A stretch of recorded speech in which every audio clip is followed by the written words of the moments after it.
ये जो plasma membrane है उसको सेलेक्टिवली परमेबल मेम्ब्रेन क्यों बोलते हैं? क्लियर है? ओके। प्लाज्मा मेम्ब्रेन में देखो यहाँ पे लिखा हुआ है protein molecules are embedded into layers of phospholipid and उसके बाद plasma membrane said to be a selectively permeable membrane लिखा है।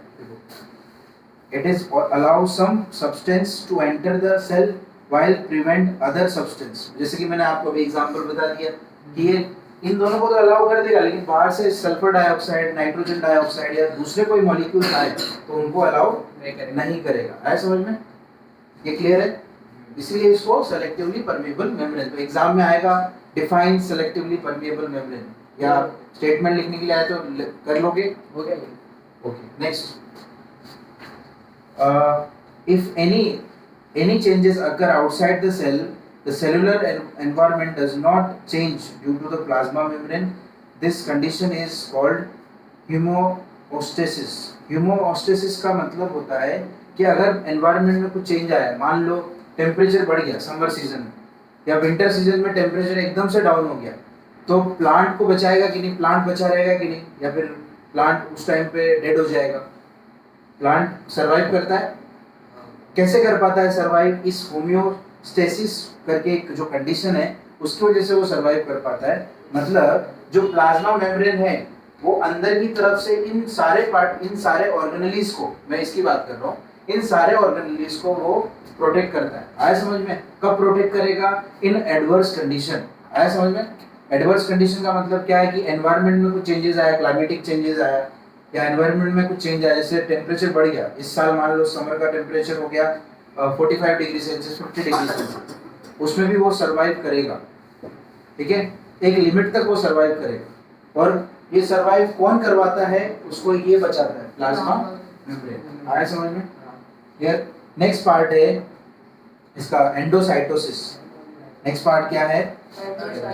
एंडोसाइटोसिस। अब एंडोसाइटोसिस का मतलब क्या होता है?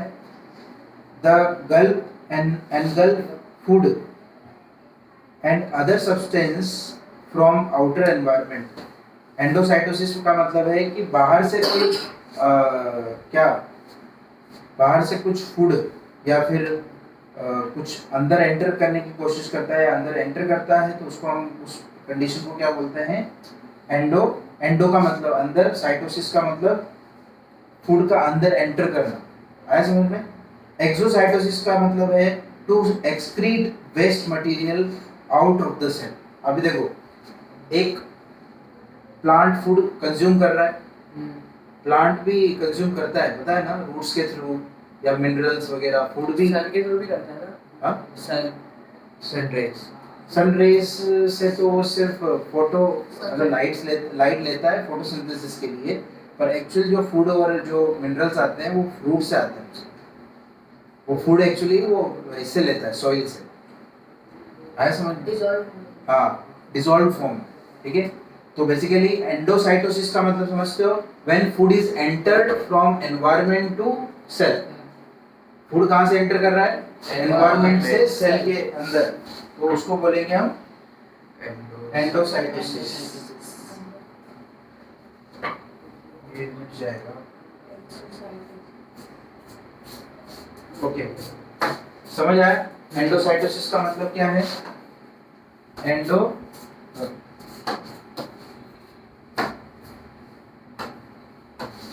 एंडोसाइटोसिस मतलब food is entered from soil environment to the cell. When food is entered from environment to the cell, it is called endocytosis. ठीक है? एक्सोसाइटोसिस का मतलब क्या होगा? What do you mean by exocytosis? एक्सो का मतलब एक्सोसाइटोसिस मतलब जो सेल के पास जो भी चीजें हैं वो एग्जिट हो जाएंगी। वेस्ट मटेरियल की बात कर रहे हैं, तो ये एग्जिट और ये क्या हो जाएगा? Waste material. तो इसका मतलब होता है the waste materials are exert या excrete the waste material are excrete from the cell. Cell क्या सेल वेस्ट मटेरियल एक्सक्रीट करता है प्लांट से? करता है। करता है। और किस फॉर्म में करता है मैं बताता हूँ। गम, जिसको हम गोंद बोलते हैं, क्या बोलते हैं उसको? गम, गम। वाइट वगैरह करता है वो। हाँ वही। हाँ। और वर्ड का व्यक्ति होता है। लेटेक्स, लेटेक्स, लेटेक्स सुना है जिससे रबर वगैरह बनता है? हाँ हाँ। लेटेक्स। तो लेटेक्स से, लेटेक्स के फॉर्म में निकलता है, नहीं तो आप प्लांट के आसपास देखना कुछ चिपचिपा कुछ हाँ। लगा रहता है, तो वो भी एक तरीके से उसका वेस्ट मटेरियल है। आया समझ में? और उसमें से गम वाला पार्ट तो शायद लोग खाते भी है। क्या? हाँ गम खाते हैं, वो हाँ। लड्डू वगैरह में डालते हैं। हाँ डालते हैं। किधर? क्या क्या? सच में? हाँ डीम, हाँ वही, उसी को, उसको उसमें डालते हैं लड्डू, मोस्टली लड्डू में यूज करते हैं। और सब में, महाराष्ट्र में भी यूज करते हैं, राजस्थान, महाराष्ट्र, यूपी, सब जगह यूज होता है। वो एक्चुअली वो इसलिए यूज करते हैं, वो लोअर बैक वगैरह के लिए अच्छा रहता है, मतलब बोन्स के लिए सही रहता है। कड़वा रहता है।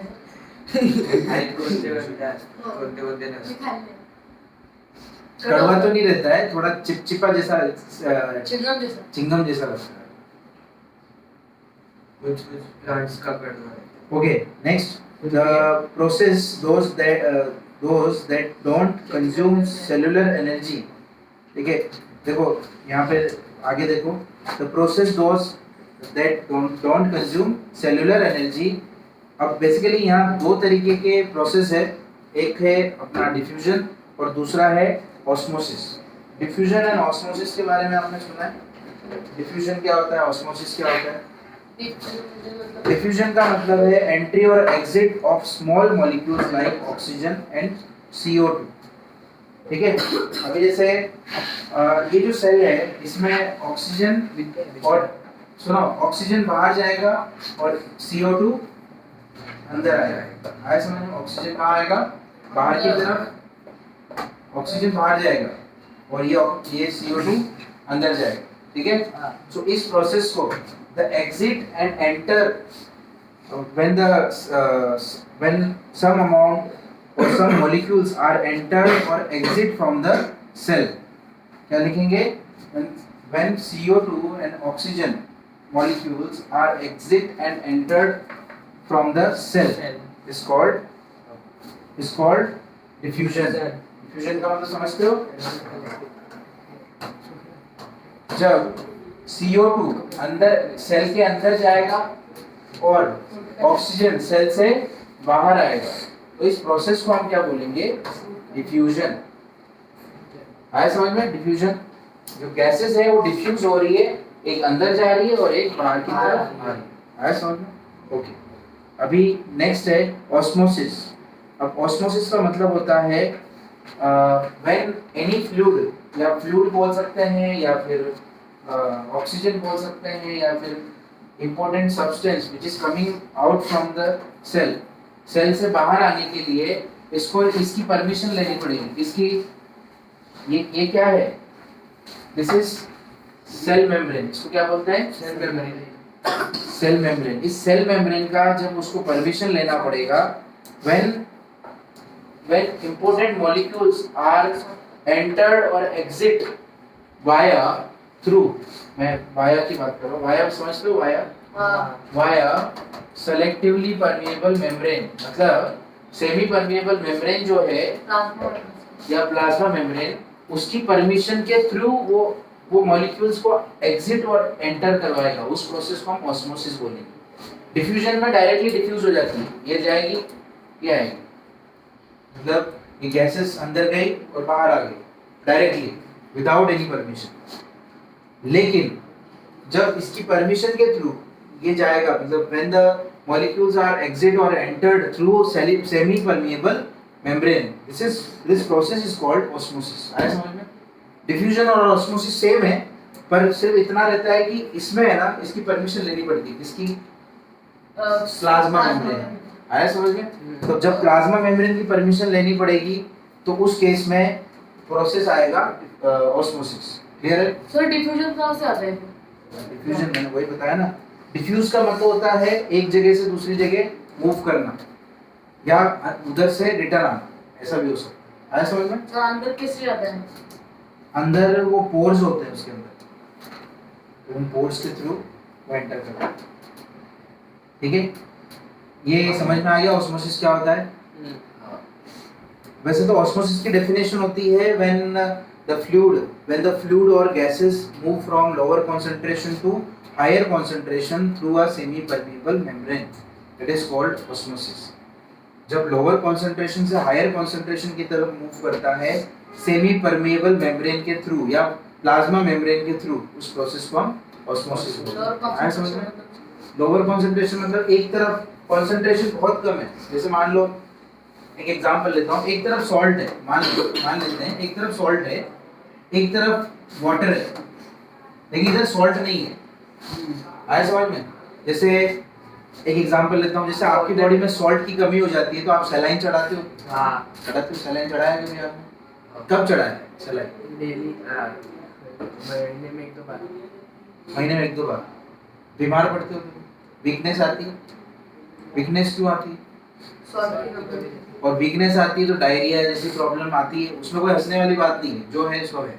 आती है वीकनेस आती है, मोस्टली तभी सलाइन चढ़ाते हैं, ये इश्यूज जब आते हैं। तो ऐसा क्यों होता है हमारी बॉडी में, या प्लांट में भी ऐसा होता है? बेसिकली सॉल्ट जो है, अभी मान लो सेल है, जैसे इसके अंदर सॉल्ट ज्यादा है, इसके अंदर, तो ये क्या करेगा, पानी को अंदर की तरफ कंज्यूम मतलब अपनी तरफ खींचेगा। सॉल्ट जो होता है वाटर को रिटेन करता है अपनी तरफ। है समझ में?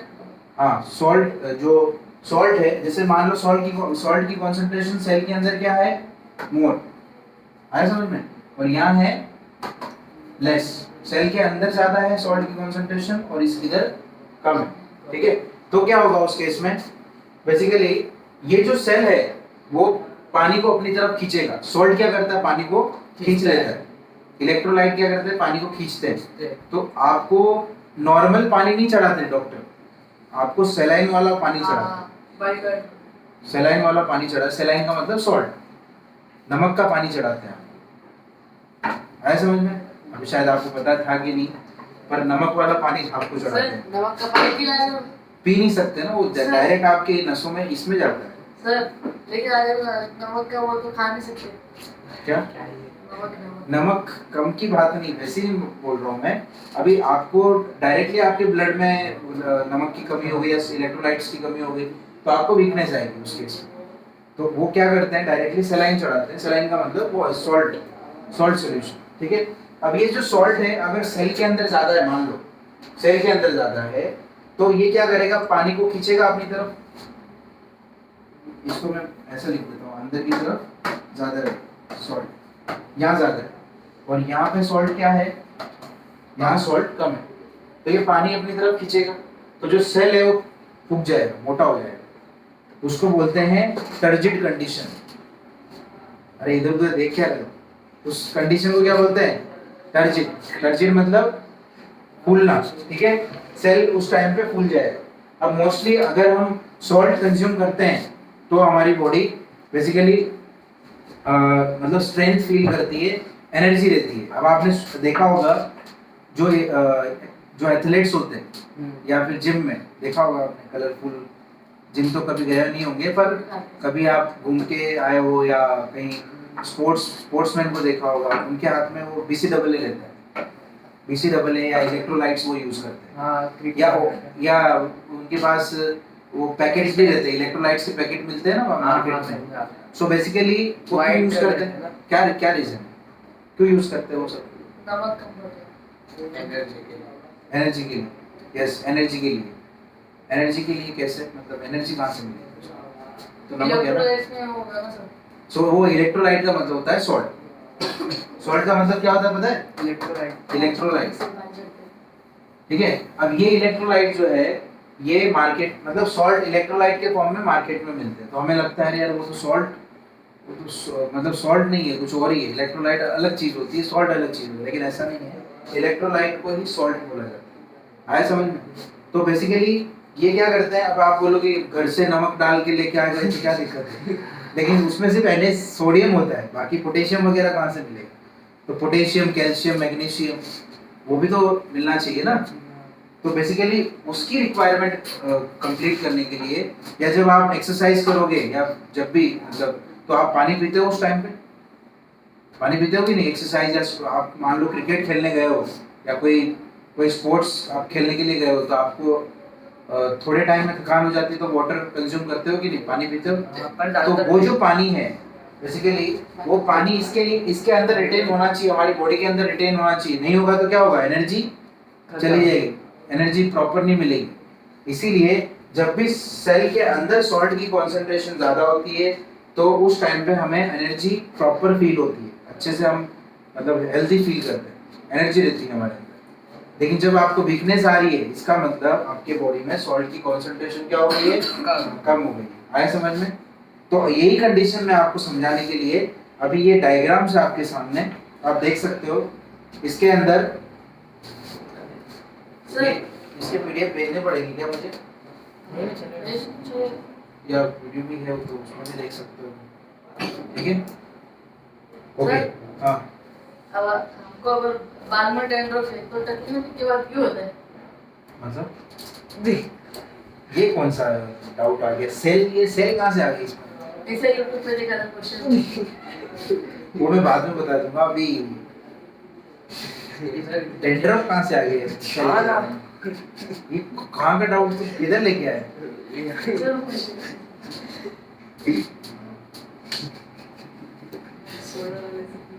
ओके, अभी इसमें देखो, अभी आपको 3 डायग्राम्स दिख रहे होंगे। आपको इसमें 3 डायग्राम्स दिखाई दे रहे होंगे।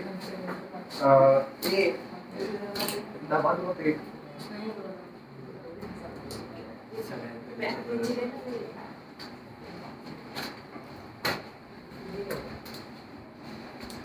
देखो, ऑस्मोसिस 3 कंडीशंस है इसमें ऑस्मोसिस की, जिसमें एक आइसोटोनिक, एक हाइपरटोनिक और एक हाइपोटोनिक, ऐसे 3 कंडीशंस है। देखो,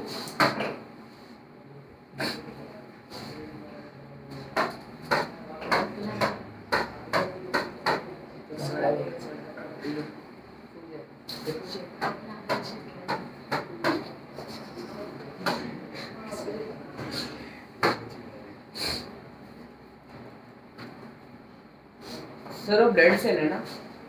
ब्लड सेल, हाँ। यस। अभी देखो, ये इमेज देखो आप, इस इमेज के अंदर, अभी हंसो मत, अभी तक ध्यान दो। आइसोटोनिक। अब ये इमेज देखो, आपकी बुक में भी दिया है, ठीक है? तो इस इमेज के अंदर क्या है? अभी ये जो सेल है, अब ये सेल बर्स्ट हो रही है, बाहर की तरफ आ रहा है ना? या नहीं, बर्स्ट का मतलब है कि जो वाटर है वो अंदर की तरफ एंटर कर रहा है, बाहर नहीं, सॉरी, अंदर की तरफ आ रहा है। पानी अंदर आ रहा है ना? हाँ। अब कैसे अंदर आएगा? क्योंकि अंदर जो है वो सॉल्ट ज्यादा है। क्या अंदर क्या ज्यादा है? Salt. The concentration of salt is much higher inside the cell. Cell के अंदर जो कंसंट्रेशन है किसकी? सॉल्ट की, वो ज्यादा है, ठीक है? तो वाटर कहाँ से कहाँ मूव करेगा? मैंने अभी जस्ट बताया कि वाटर सॉल्ट की तरफ मूव करेगा, करेगा कि नहीं? क्योंकि सॉल्ट क्या करता है? रिटेन कर। पानी को खींचता है, रिटेन करता है, ठीक है? पानी को अपनी तरफ, या बोल सकते हैं पानी को रिटेन करके रखेगा, पकड़ के रखेगा। आया समझ में? सो ये जो सेल है वो क्या हो जाएगी? उग जाएगी, टर्जिड हो जाएगी। उस कंडीशन को क्या बोलेंगे? टर्जिडिटी। इसको टर्जिडिटी बोलेंगे।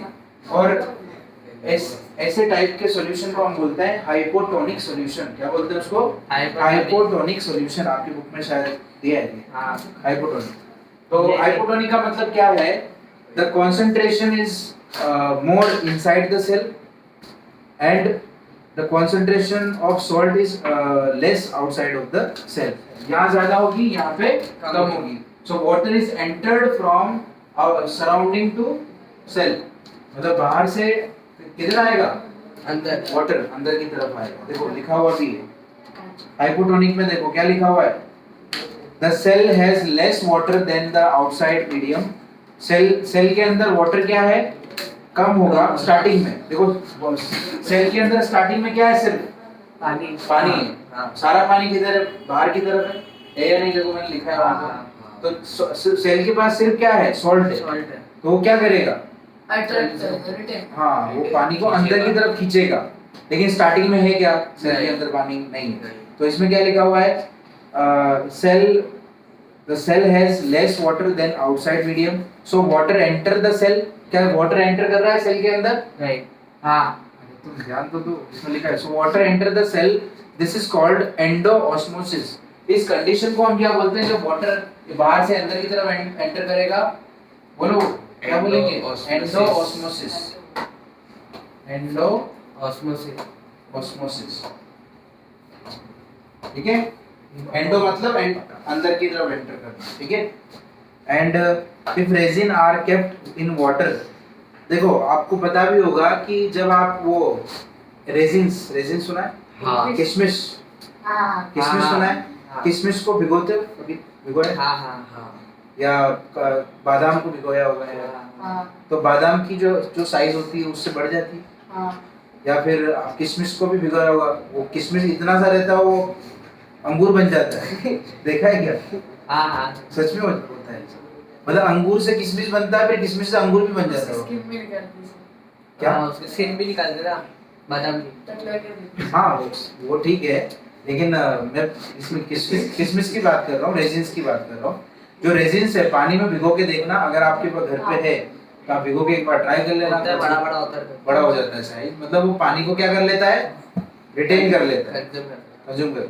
तो ये वाली जो कंडीशन है वो हाइपोटोनिक कंडीशन। कौन सी कंडीशन है? है। हाइपोटोनिक। जब हम किशमिश को पानी के अंदर डालते हैं और किशमिश पानी को रिटेन कर लेता है, तो उस कंडीशन को हाइपोटोनिक कंडीशन बोलते हैं। हाइपोटोनिक। या उस प्रोसेस को हम क्या बोल सकते हैं, एंडोमोसिस। एंडोऑस्मोसिस।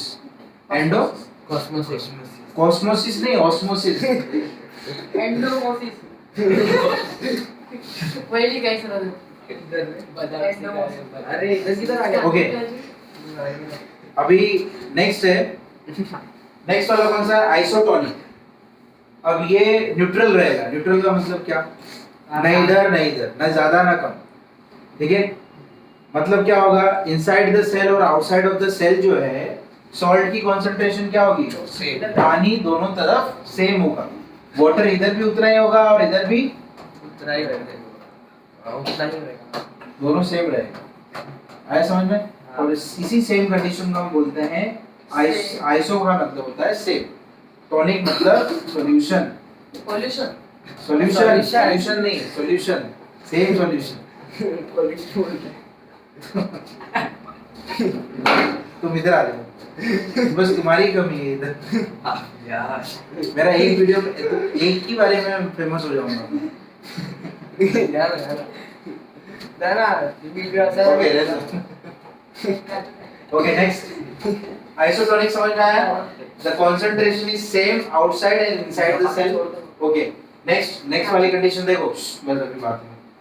अभी देखो नेक्स्ट वाली कंडीशन में क्या होगा, हाइपरटोनिक। हाइपरटोनिक मैंने इसके जस्ट उल्टा है, इसका जस्ट उल्टा मतलब क्या, यहाँ से वाटर बाहर की तरफ जाएगा, पूरा वाटर बाहर जाएगा। ये वाली कंडीशन है डायरिया जब होता है।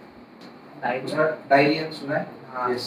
सो डायरिया जब होता है तब यही प्रॉब्लम होती है, मतलब बेसिकली वाटर होल्डिंग नहीं कर पाता बॉडी। आया समझ में? तो उस केस में जो हमारे जो सेल्स होते हैं, ब्लड सेल, आरबीसी सेल्स, उसमें हंसने वाली बात नहीं है। डॉक्टर्स, जब आप फ्यूचर में डॉक्टरी की पढ़ाई करोगे तो सब तो पढ़ना ही पड़ेगा। लेकिन सब वॉशरूम चल रहा था। हाँ यस, यही सेम कंडीशन होता है, डॉक्टर बने। ठीक है। तो हमारे सेल जब पानी को रिटेन नहीं कर पाते तो उनकी जो शेप है वो ऐसी हो जाती है। हाँ। आया समझ में? तो उस केस में क्या करना पड़ता है, हमें सेलाइन चढ़ाना पड़ेगा। पड़ता है। वाटर फिर जो सॉल्ट है उसकी Salt कंसंट्रेशन को- बढ़ानी पड़ेगी इसमें सेल्स के अंदर। आया समझ में?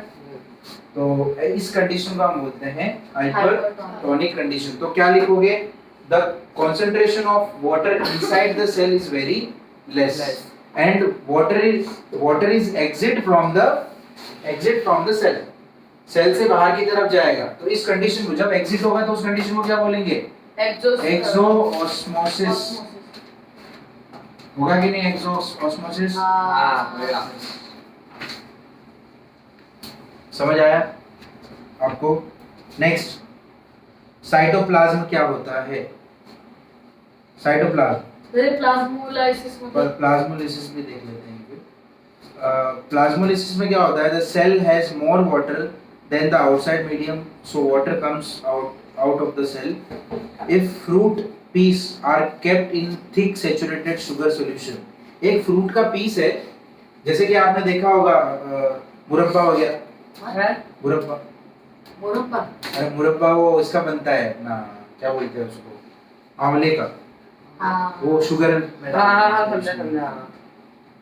हाँ, तो एक कोई भी फ्रूट है, अभी आपने ये भी देखा होगा शुगर सॉल्यूशन के अंदर कुछ फ्रूट्स भी डाले हुए होते हैं, सूखे वाले। Dry fruits. अरे शुगर सिरप के अंदर डाले हुए होते हैं फ्रूट्स के पीसेस। अभी एग्जांपल क्या बताऊं आपको? काजू ले लो। अभी जैसे वो ये पल्प वाले, पल्प ले सकते हैं, पल्प वाला हाँ। जो आता है सॉल्यूशन, तो उसमें शुगर ही होती है ना, हाँ। और अलग से पल्प होता है उसके अंदर। तो बेसिकली इसमें क्या हुआ है, देखो आगे, the water from fruit piece are entered the sugar solution, enter the sugar solution, so the fruit piece shrink after a while। मतलब इसमें ये लिखा हुआ है कि जो फ्रूट है, अगर शुगर सॉल्यूशन के अंदर डालेंगे हम, तो वो जो फ्रूट है वो सिकुड़ जाएगा, एकदम ऐसा हो जाएगा। ट्राई करके देख लेना, शुगर के अंदर कोई फ्रूट का पीस डाल देना, शक्कर के अंदर, शुगर सॉल्यूशन के अंदर, तो पानी में शुगर को घोलना, शक्कर को, और उसके अंदर एक कोई भी फ्रूट का पीस डाल के देखो, पाइनएप्पल या एप्पल या कुछ भी, क्या है? वो सिकुड़ जाएगा। वाटरमेलन भी। ट्राई करके देख लेना। हाँ चलेगा, वो भी सिकुड़ जाएगा। तो उसके अंदर जो जो फ्रूट के अंदर जो पानी होगा ना, वो पूरा वाटर कहाँ चला जाएगा? हाँ शुगर में, शुगर में चले जाएगा। आया समझ में? सो इफ यहाँ पे लिखा है fruit piece shrink after a while if a plant cell or animal cell is kept in hypertonic solution। हम बात कर रहे हैं hypertonic solution की। ये जो प्लांट सेल है या एनिमल सेल है, वो हाइपरटोनिक सॉल्यूशन के अंदर अगर रखा जाए तो क्या होगा? Water comes out of the cell by process of exosmosis and there is a contraction of cytoplasm. अब कॉन्ट्रैक्शन ऑफ साइटोप्लाज्म का मतलब है, जैसे मान लो ये सेल है, बराबर, अब इस सेल को हमने हाइपरटोनिक सॉल्यूशन में रख दिया। अब जितना भी वाटर है इसके अंदर, वो सारा का सारा कहाँ आ जाएगा? बाहर एक्सोस्मोसिस होने वाला है। तो क्या ये सेल सिकुड़ जाएगी ऐसे? हाँ। अभी जब उग गया था तो ये सिकुड़ेगा भी ना, तो उसको फ्लैसिड बोलेंगे, उसको क्या बोलेंगे? फ्लैसिड, या फिर सिकुड़, उसको बोल सकते हैं श्रिंक हो जाएगी। क्या हो जाएगी? श्रिंक, मतलब सिकुड़ जाएगी। आया समझ में? कब सिकुड़ेगी? जब सारा का सारा वाटर बाहर आ जाएगा। और वो वाली जो मैंने कंडीशन बताई है, आप घर पे ट्राई करके देख सकते हो। कौन सा वाला? शुगर सिरप वाला। शुगर सिरप के अंदर आपको फ्रूट डालना है, कोई एक पीस, कलर भी चेंज हो जाएगा। कलर चेंज होगा और उसका जो साइज है फ्रूट का वो भी कम हो जाएगा। ठीक है? क्यों? क्योंकि फ्रूट का जो वाटर है वो सारा बाहर आ जाएगा। सारा का सारा तो नहीं आता, बट थोड़ा अमाउंट में उसमें से 50% बाहर आ जाएगा। तो इस कंडीशन को सुनो, इस कंडीशन को हम बोलते हैं plasmolysis. When the cytoplasm is contracted, then this condition is known as plasmolysis। मतलब जो प्लाज्मा मेम्ब्रेन है उसका सिकुड़ना या टूटना। आया समझ में? सिकुड़ेगा तो टूटेगा, तो सिकुड़ना उसको बोलते हैं प्लाज्मो, मतलब प्लाज्मा मेम्ब्रेन, लिसिस मतलब टूटना, ब्रेकडाउन। समझ में आया? तो ये टूटा हुआ जैसा दिख रहा है ऐसा, तो इस कंडीशन को बोलते हैं प्लाज्मोलिसिस। प्लाज्मोसिस। ठंडी लग रहा है, बंद करो इसे। हाँ,